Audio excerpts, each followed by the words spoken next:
Hi, I'm Chris Travell and welcome to The Ride. Last week I got a call from a journalist who was looking for information on the women's market. And I started to think that as we head into the spring selling season, is that an opportunity of focusing on the women's market? Is that something that potentially we could leverage and capitalize on to sell more cars? Now, if you're developing a strategy to go after the women's market, what are some things that you need to keep in mind?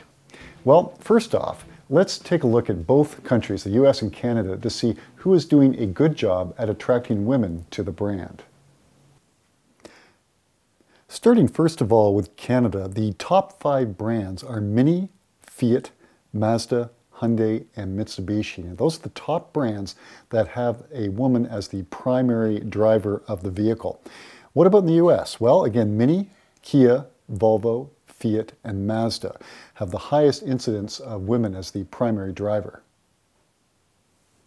Now, if a manufacturer was going after the women's market, is it something that they should extend across their entire line?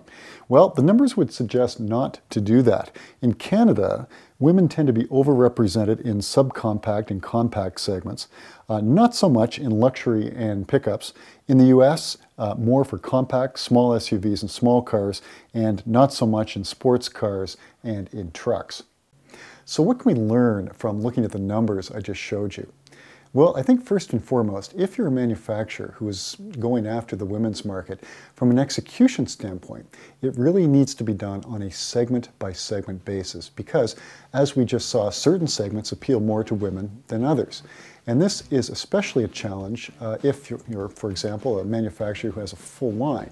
If your sales mix dictates that you're selling a lot of pickup trucks, well, as we just saw, those manufacturers tend not to do as well with women because women tend not to buy in those particular segments.